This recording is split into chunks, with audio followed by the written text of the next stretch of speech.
เรือนไม้สีเบจเขียนโดยววินิจฉัยกุลภาคโดยพิจิตร EP ที่ 3ว่าไงมุกไม่ไปบ้านให้พ่อแม่ได้เห็นหน้าตา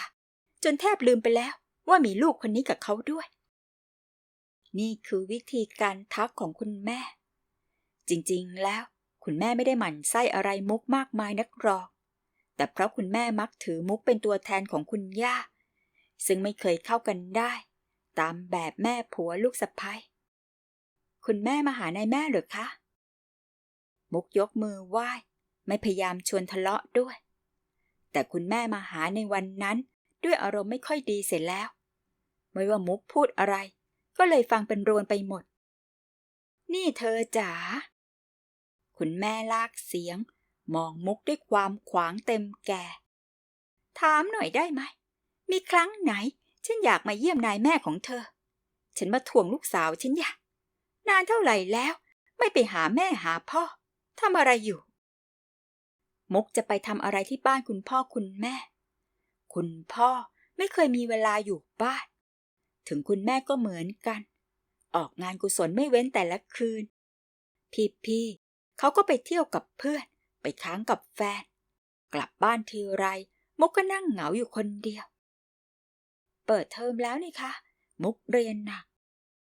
เธอมันแก้ตัวอยู่2 อย่างมาไม่ได้เพราะเปิดเทอมกลับมาไม่ได้เพราะปิดเทอม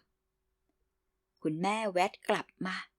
วันไหนเรียนจบอยากรู้นะว่าจะเอาอะไรมาแก้ตัวนั่นใครล่ะตอนนั้นเองพี่อาร์มเห็นเราพูดกันยืดเยื้ออยู่นานก็เลยลุกออกมาจากศาลาเดินมาหาเพื่อจะทำความเคารพคุณแม่คุณแม่เหลือบเห็นเข้าก่อนมุกเห็นคุณแม่กวาดสายตามองขึ้นลงจากศีรษะลงไปถึงปลายเท้าแล้วย้อนมองขึ้นมาอีกหยุดลงที่หน้าของพี่อาร์มสายตาของคุณแม่ทำให้มุกเย็นไปทั้งตัวแทนพี่อาร์มถึงตอนนั้นมุกยังไม่รู้จักพี่อาร์มดีมากเท่าในตอนหลังแต่มุกก็ดูออกว่าพี่อาร์มเป็นคนถือตัวไม่ใช่หญิงดูถูกคนแต่ถือว่าตัวเองก็มีดีพอจะไม่ก้มหัวให้ใครเพื่อนพี่ค่ะเพื่อนรุ่นพี่มุกใจคอไม่อยู่กับตัวพี่อาร์มค่ะชื่อจริงชื่อสัตราคุณแม่ไม่ได้สนใจชื่อของพี่อาร์มแม้แต่น้อยรับไหว้แค่อกเมื่อพี่อาร์มไหว้อย่างอ่อนน้อมถามลอยๆเสียงเย็นชาว่าเพื่อนที่ไหนผมเรียนจบมหาวิทยาลัยเดียวกับน้องมุกครับพี่อาร์มตอบด้วยน้ำเสียงสุภาพแต่มีกังวานเยียบเย็นตรงปลายเสียงคุณแม่พยักหน้ารับรู้นิดหนึ่งมองขึ้นลงอีกครั้งแล้วตัดบทอย่างไม่ใยดีมุกแม่จะไปหาคุณย่าเข้าบ้านมาแล้วก็ต้องไปพบพาแม่ไปหาหน่อยคุณแม่ไม่ได้สนใจพี่อาร์มอีกเหมือนไม่มีตัวตนอยู่ตรงนั้นจับข้อมือมุกพาเดินตรงไปที่ตัวบ้านพอไปถึงมุกก็ขอตัวไปเรียนให้คุณย่าทราบท่านพักผ่อนอยู่ในห้องของท่านที่ชั้นล่าง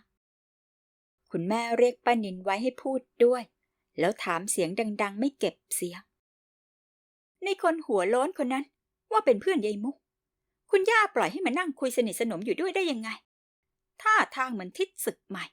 แต่งตัวก็ดูไม่ได้เลยมุกใจหายว่าดีที่คุณแม่ไม่พูดที่สนามไม่งั้นพี่อาร์มคงหันหลังเดินออกจากบ้านไปแน่ๆคุณย่าเปิดประตูออกมาพอดีเป็นคนตอบเสียงแข็งเสียเองใช่เพื่อนยายมุกมาเยี่ยมหลายครั้งแล้วทำไมจะคุยกันไม่ได้นั่งคุยกันเปิดเผยในบ้านมันปลอดภัยกว่าแอบไปคุยกันอยู่นอกบ้านผลสายตาผู้ใหญ่นะยะแม่ชัญญาเช่นเดียวกับทุกครั้งที่คุณย่าปรามด้วยคำพูดคุณแม่ก็อ่อนลงทันทีแต่อ่อนเพราะจำใจไม่ใช่เต็มใจแหมไม่มีอะไรหรอกค่ะเห็นหน้าตาท่าทางไม่ค่อยจะมีราศีเลยแปลกใจอุ๊ยก็ห่วงลูกนั่นแหละไม่ใช่เรื่องอื่นเดี๋ยวจะมีใครว่าดิฉันไม่ค่อยดูแลลูก อ๋อ กลัวปากชาวบ้านเท่านั้นเอง ไม่ต้องกลัวหรอกย่าฉันเลี้ยงลูกมาจนแก่กันไปหมดแล้ว ก็ยังไม่เห็นมีคนไหนเสียคน มีแต่มั่งมีสีสุขกันทั้งนั้น ห่วงตามประสาแม่ค่ะ คุณแม่แข็งใจยิ้ม มุกยังเด็กนัก อายุแค่18 เห็นไม่ค่อยจะทันคน เห็นผู้ชายคนนั้นหน้าตาท่าทางไม่ค่อยจะไม่มีราศีเท่าไหร่ ก็ไม่ค่อยอยากให้คบกัน คุณย่าไล่ต้อนคุณแม่จนสำเร็จ งั้นเธอกับฉัน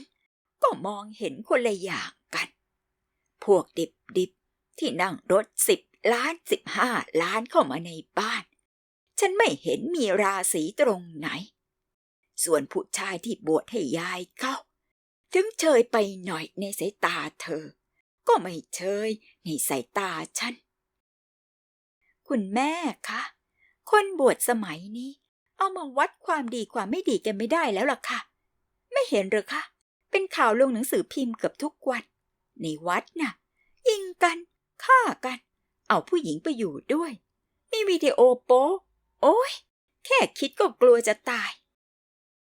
คุณแม่สั่นหัวทำท่าขนลุกขนพองมุกเองก็พลอยผะอืดผะอมไปด้วยไม่ใช่กับเรื่องที่พูด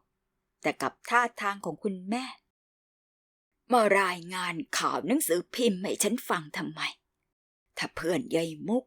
อยากจะชั่วอย่างนั้นไม่ต้องเข้าวัด1 เดือนก็ชั่วได้อยู่นอกวัดทำง่ายกว่าด้วยเมื่อทำให้คุณแม่จนมุมได้แล้วคุณย่าก็รุกต่อทันทีไม่เปิดจังหวะให้ต่อตอนนี้มันเปิดเทอมจะเอามุกกลับไปบ้านไปทำอะไรตื่นตี 4นั่งรถมาเรียนหนังสือทำไมให้ง่วงเปล่าๆถ้าจะเอากลับก็นู่นปิดเทอมเถอะยะตอนนี้ยังมากกว่าให้ไปเสาร์กลับอาทิตย์พอพูดแค่นี้แหละแต่คุณแม่ก็ไม่ยอมแพ้หนูว่าจะขอมุกกลับไปวันนี้ค่ะที่บ้านมีงานเลี้ยงงานอะไรก็สังสรรค์พวกเพื่อนฝูงคุณพิเชียนนะคะเวียนกันไปตามบ้านเดี๋ยวนี้เป็นคิวของคุณพิเชียนมุกจะได้รู้จักลูกๆของเพื่อนคุณพ่อบ้างคบหากันไว้พึ่งพากันได้ต่อไปฟังแค่นี้มุกก็เข้าใจคงเป็นลูกของเพื่อนคนใดคนหนึ่งของคุณพ่อกลับมาจากเมืองนอกอีกแล้วก็จะถูกลากจูงมาเจอลูกๆด้วยกันถ้าฝ่ายนั้นเป็นสาวสวยคุณแม่ก็ต้อนพี่แมนไปพบถ้าเป็นหนุ่มก็ต้อนพี่เมย์พี่มีนไปเจอครอบครัวอื่นเขาก็ทำแบบเดียวกับเราพี่แมนเคยเรียกกิจกรรมแบบนี้ว่าต้อนไก่เข้าเล้ามุกเกลียดจังตั้งแต่ปีก่อนตอนสอบเข้ามหาลัยใหม่ๆคุณแม่ต้อนมุกเป็นครั้งแรกให้ไปเจอลูกชายเพื่อนคุณพ่อเขาเพิ่งกลับจากอเมริกาค่ะมาเยี่ยมบ้านตอนแรกมุกก็ไม่รู้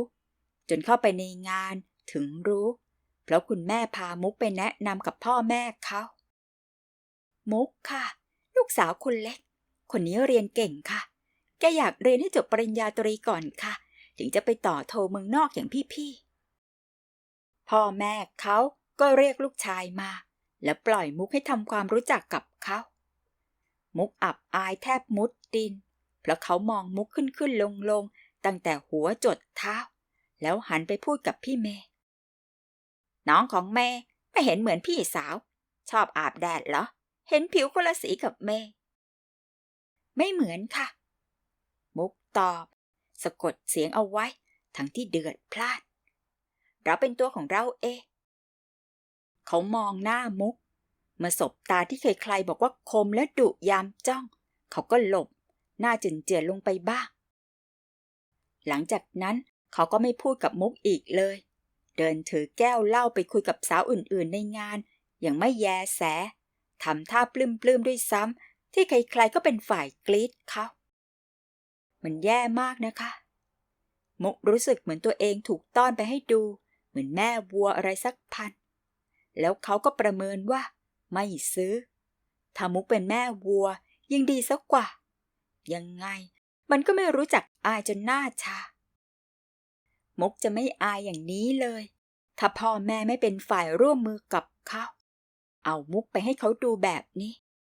แม้ว่ามุกจะบอกตัวเองตั้งแต่ประโยคแรกที่ได้ยินเขาพูดว่ายังไงมุกก็ไม่เอาผู้ชายคนนี้แต่มุกก็ยังหน้าชาอยู่ดีครั้งนี้พอได้ยินมุกก็มองหน้าคุณย่าอย่างอ้อนวอนเพื่อขอความช่วยเหลือมุกรู้ว่ามุกไม่สวยมุกไม่ขาวผ่องเหมือนพี่เมย์ไม่ใช่สาวหุ่นเพลียวสูง170อย่างพี่มินแต่มันก็ไม่มากพอที่จะทำให้มุกทำใจได้ว่ามุกไม่ถือที่จะต้องถูกพาตัวไปดูเรื่อยๆจนกว่าจะขายออกได้สำเร็จคุณย่าก็ยื่นมือมาช่วยทันทีเมื่อเห็นสีหน้าหลานไม่จำเป็นหรอกเธอยายมุกเพิ่ง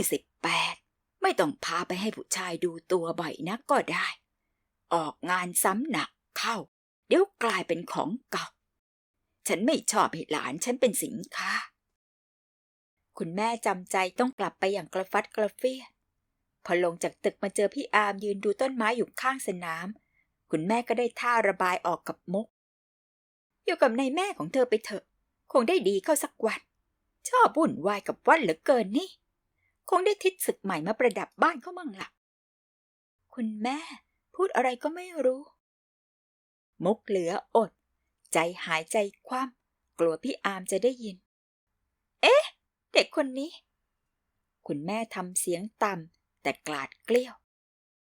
ฉันเป็นแม่เธอนะยะไม่ใช่ลูกสะใภ้เธอชักหนักคอขึ้นทุกวันนี่แหละคนแก่เลี้ยงตามใจจนเลยเถิดแล้วคุณแม่ก็ขึ้นรถไปกระชากประตูปิดปังพี่อาร์มคงได้ยินแต่ก็เก็บความรู้สึกได้อย่างดีผิดกับมุกซึ่งหน้าจ๋อยลงไปทันควันมุกรู้ว่าพี่อาร์มคงจะเฮิร์ตคนอย่างพี่อาร์มระมัดระวังตัวจะตายไปขนาดมุกไม่เชิญมาบ้านพี่อาร์มยังไม่เข้ามาเลยพี่อาร์มจะรวยหรือจนมุกไม่รู้แต่ยังไงพี่อาร์มก็คงถือว่าไม่เคยมาพึ่งพาอะไรคุณแม่ไม่มีสิทธิ์ไปดูถูกเขามุกก็เลยอ้อมแอมพี่อาร์มอย่าแคร์นะคะคุณแม่อารมณ์ไม่ดีเพราะมุกไม่ใช่ว่าคือไม่เกี่ยวกับพี่อาร์มเลยสักนิดพี่อาร์มเดินกลับไปที่ศาลาโดยไม่พูดอะไรแต่ก็ไม่มีท่าทางว่าจะโกรธมุกเดินแกมวิ่งกระหืดกระหอบตามไปจนทันพยายามแก้ตัวต่อไปอีกคือคุณแม่หัวเสียเพราะจะมาขอพามุกไปออกงานแต่แม่ไม่ยอมไม่ชอบให้ผู้ชายมาดูตัวมุกก็ไม่ชอบพี่อาร์มหยุดกึกเหลียวมามองหน้าเหมือนไม่อยากจะเชื่อดูตัวอายุ18แค่นี้นะหรือมุกพยักหน้าหมดท่าแต่ก็ไม่รู้จะแก้ตัวยังไงนอกจากพูดความจริงพี่ๆของมุกเจอทั้งนั้นแหละค่ะมันเป็นเรื่องปกติของบ้านเราพี่มุกก็แต่งงานไปเพราะวิธีนี้แต่มุกรู้ว่าตัวมุกไม่ได้ผลเพราะมุกไม่สวย